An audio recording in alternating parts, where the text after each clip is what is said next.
Why did black families lose land during Reconstruction? Imagine fighting for your freedom and then losing the land you worked so hard to earn. During the years after the Civil War, many black families faced this harsh reality. After the war, some black families had hopes of owning land and building wealth. This started with General William Tecumseh Sherman's Field Order 15, which promised land to freed slaves. But that promise was broken quickly. President Andrew Johnson ordered that most of this land be returned to white landowners. When General Oliver Howard, who led the Freedmen's Bureau, told black families they had to give up their land, they were furious. They had been told they could keep it and start fresh. Instead, they faced broken promises and harsh rejection.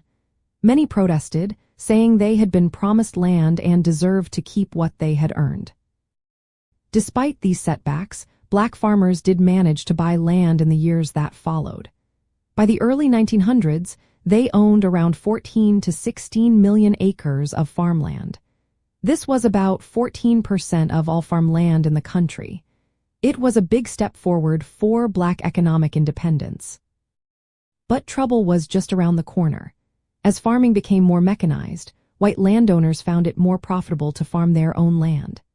Black farmers, often without enough money or resources, found it harder to keep their farms.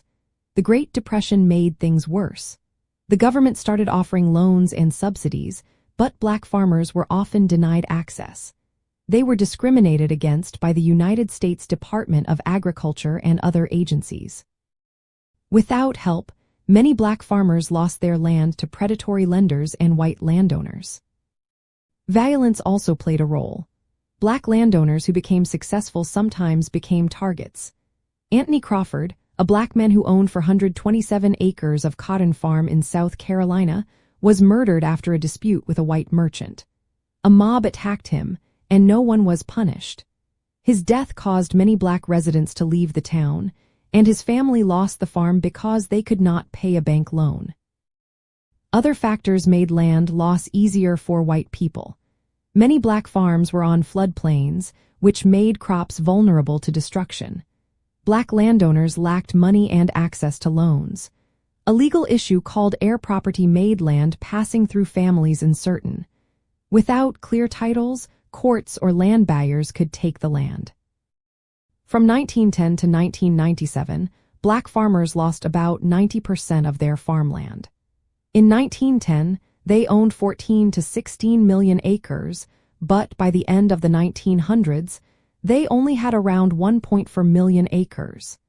This huge loss was one of the biggest in American history.